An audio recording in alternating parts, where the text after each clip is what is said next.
Welcome back to Nate's Auto Repair. Today we have a 2014 Jeep. We are going to be diagnosing no heat or no air conditioning. So basically I know what the problem is on this already. We have no heat. If you don't have heat, you can check your coolant, make sure your coolant's full, make sure you're letting your car get up to operating temperature. Check your heater core hoses. They are on the passenger side of the engine bay, I believe. There's two hoses you check, make sure they're both hot when your car is warmed up. If that's the case, or if you're having no AC and it's coming out hot, this is basically the step for after you check all your AC components, make sure your AC is actually working and the vents are just coming out hot. So what you're gonna do, you're gonna mess with your knob and see if that changes your blend door actuator when you're turning it.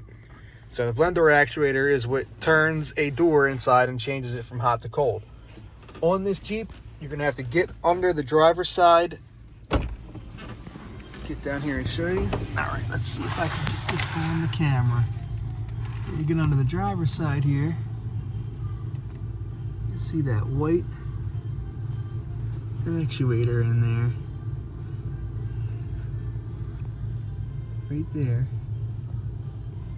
So that is what should be turning when you turn your knob, that little white actuator up in there. So when I turn this, it does not move, but it feels like it's trying to move. That's your sign that your blend door actuator is bad. So you can kind of say it's kind of hard to get up there with your head, but if you can get a phone in there with a camera, you can also look at it that way. All right, so we're gonna get right into the install. You're gonna go onto the driver's side here, right under the steering wheel, grab this cover and pull. It's just clipped on there. So you have all these clips. If any of these come off, pull them out and put them back on here. Next, we're gonna get in here and take off this and this 10mm bolt, both of those, and then we're gonna take that bracket out of the way.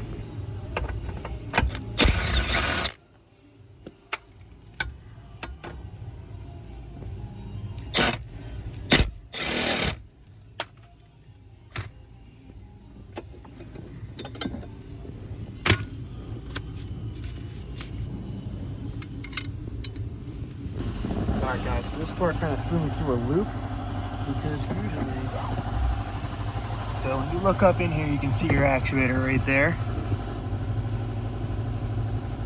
That is your blend door actuator on the right side of the dash right there. You have, I believe, two Phillips heads holding it in, and then you'll have to unplug the electrical connector.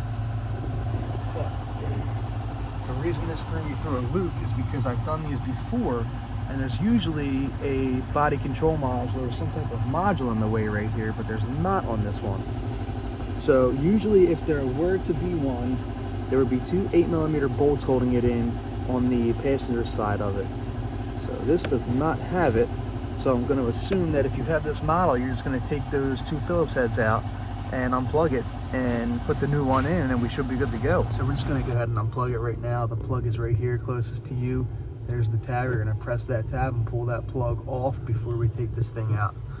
I don't think I'm gonna be able to get this on video, so we're gonna give it a shot, and if not, then I'm just gonna skip to the next part after we get that off. All right, I don't think we're getting this on video, guys, but we're gonna try. So we're gonna see if we can get our screwdriver up in there.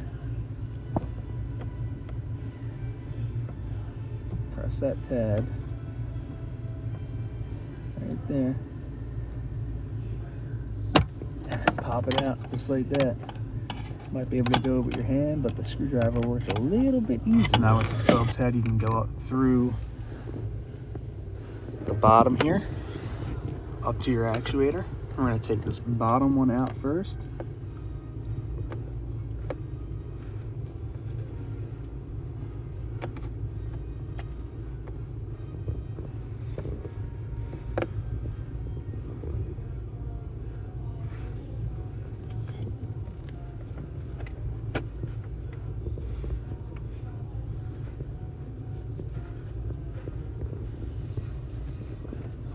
Get in there and catch that with my other hand so I don't lose it. Same way there, we're gonna get in there, get this top one out.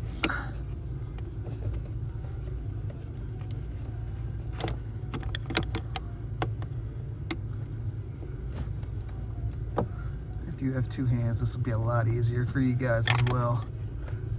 Very difficult with one hand.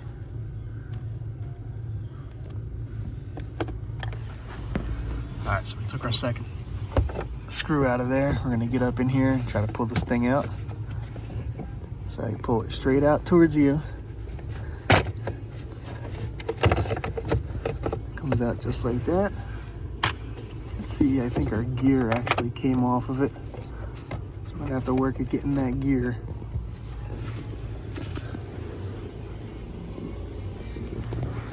Yeah, so that might be part of our problem right there. Our gear actually fell out of that. It might have been partially out of there already, and when this thing turned, it wasn't actually grabbing it. So we're gonna work on getting that out. In most cases, that's not gonna happen to you guys. I just got very unlucky there. All right, guys, so I'm gonna give you an idea of what happened here. It's pretty interesting because this isn't usually how it happens.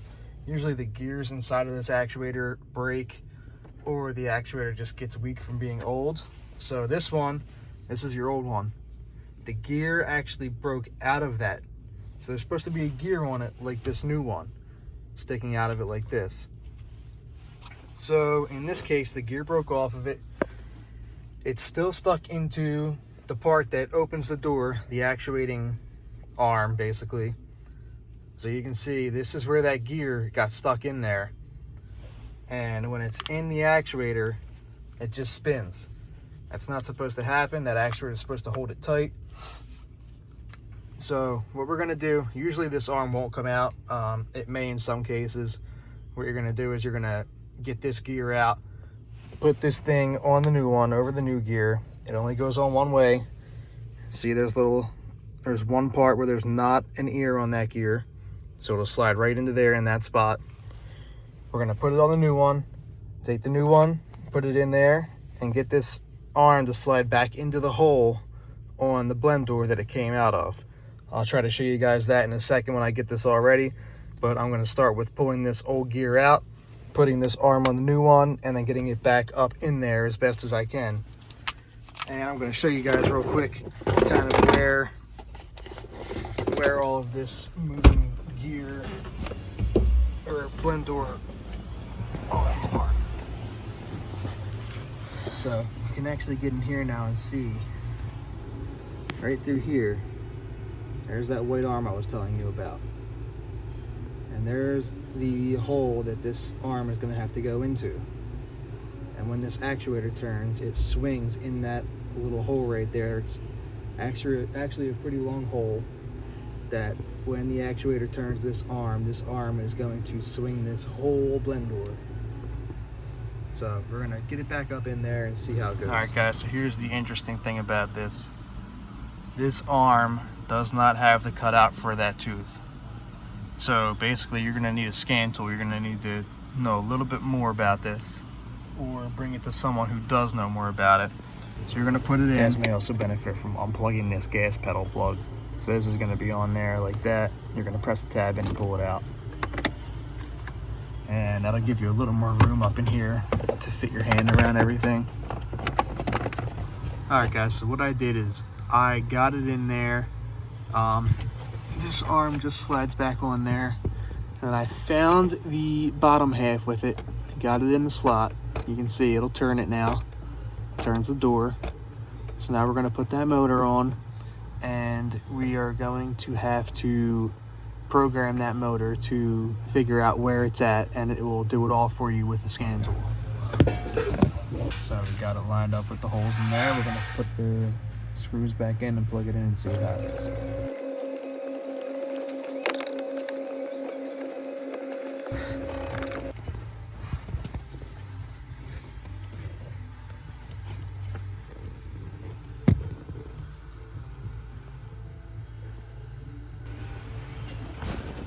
Gas pedal plugged back in.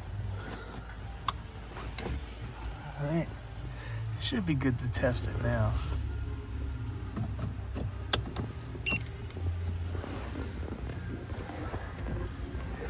All right, so we got our scan tool. We're gonna go into heating, ventilation, and air conditioning, HVAC. We're gonna go to, I believe, functional tests.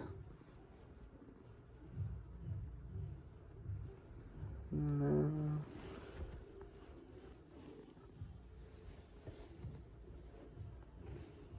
System tests, and then actuator recalibration. We're gonna hit that. Gonna move all their doors to the full travel limits to determine the travel span of each individual door. So we're gonna hit continue and let this recalibrate. Alright guys, actuator's programmed, car is on. We're gonna turn this temperature gauge, temperature knob, and see what happens here. You can see we have our actuating door right there, so you'll be able to see it turn when we change this. So right now we're going to have it all the way hot, now we're going to turn it all the way to cold and see what happens. Alright, so you can see that door's turning. We're going to go back to hot. Door goes back to hot. So you can see we have fixed this problem completely. We're going to put this back together and drive it around, make sure the heat gets hot now.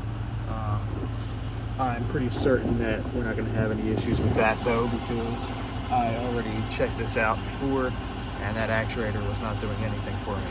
So what you really have to do now is get this bracket back on.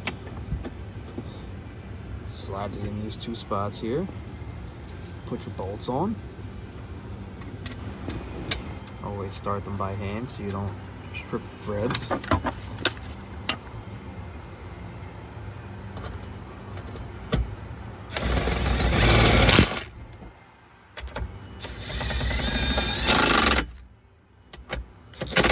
Last step here, you have this cover. You're going to slide them two bottom pieces into position there. Push it up. And then you're going to pop all your clips back into place. So just a little push should do it.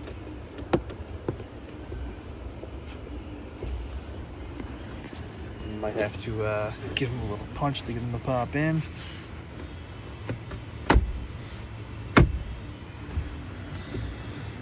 And that's it. Too easy, guys, too easy. All right, guys, we just drove this car around. The heat is hot, the air is cold. It's 30 degrees out, so it should be cold. The actuator works. You guys should be feeling heat in yours if you did this job to your car. So hit me up in the comments. Let me know how this went. If this video helped you out or entertained you at all, please hit the like button, hit the comment button, and subscribe to the channel. And as always, thanks for watching.